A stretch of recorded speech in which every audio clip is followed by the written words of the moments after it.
Okay. Yeah. So, I mean, what's changed since 2010? Yeah. It's very difficult to articulate whether things are directly associated with the poor person's energy outlook. We see this as our contribution to a wider system of actors.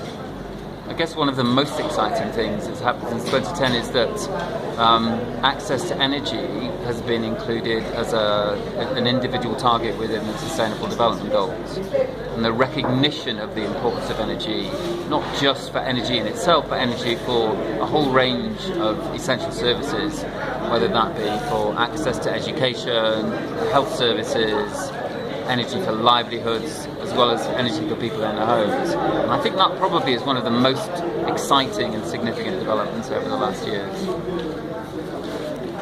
How energy has been contributing to reduce the poverty level, given your experience in Africa and other parts of the world? We see so many stories of people's improved access to energy, improving both the quality of people's lives.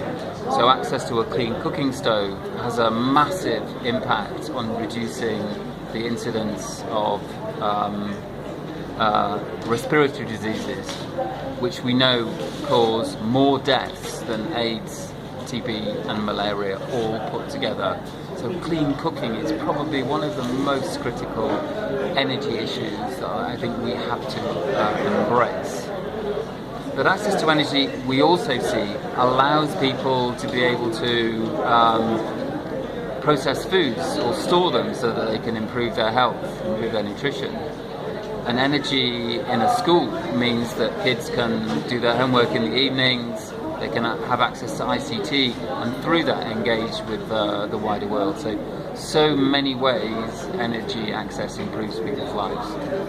Why Practical Actions has been focusing energy sector?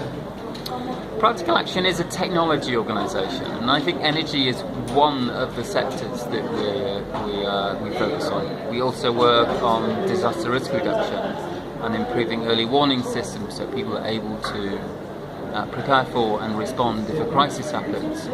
We work with sustainable agriculture and water and sanitation. So energy isn't the only sector that we work on.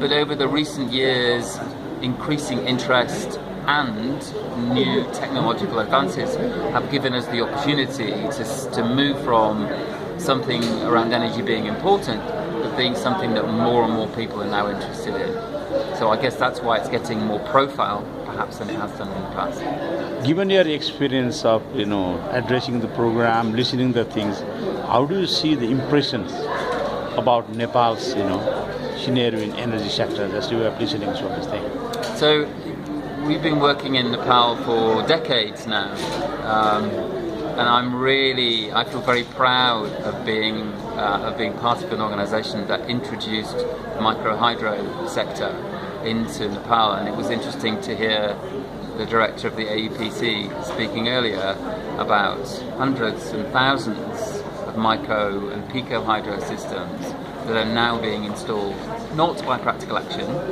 but by others, with support from the private sector, from communities and the government. So that sense of Nepal being on an amazing journey is very exciting.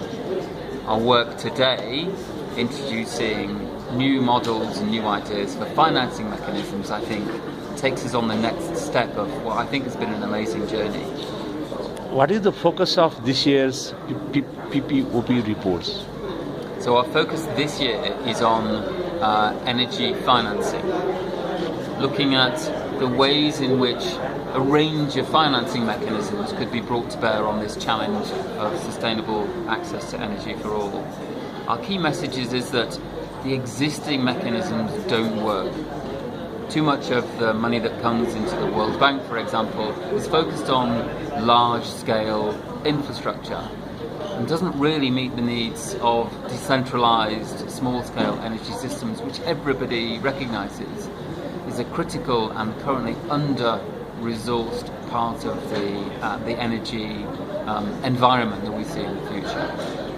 The last question is, how do you see the Practical Actions working in Nepal in your recent visit? How How your impression? So I've been visiting Nepal and Practical Action for the past 7 years is my work with.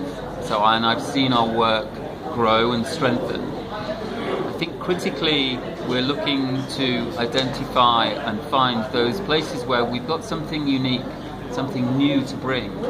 And 3 areas come to mind that I can see. One is a work on early warning systems, so that people know in advance whether there is a flood that perhaps might threaten their life or their livelihood, or threaten to wash away important assets that they have. Working with the Department of Hydrogeology to ensure that people have plenty of access warning and they know what to do if a crisis flood happens. Secondly, linking farmers to technical knowledge and linking them to markets. And again, it's a mix of technology and knowledge. And then the last area is very much on helping people to get access to sustainable energy, looking particularly at those who are less well served because they live in remote areas where decentralized renewable energy can help, but also looking at the energy needs of people who live on grid-connected communities but don't have the right ways to make best use of the energy access that they do have. Those 3 areas I think are our strongest, but we have a range of other areas that we continue to work on too. Thanks. Thank you, sir. Okay.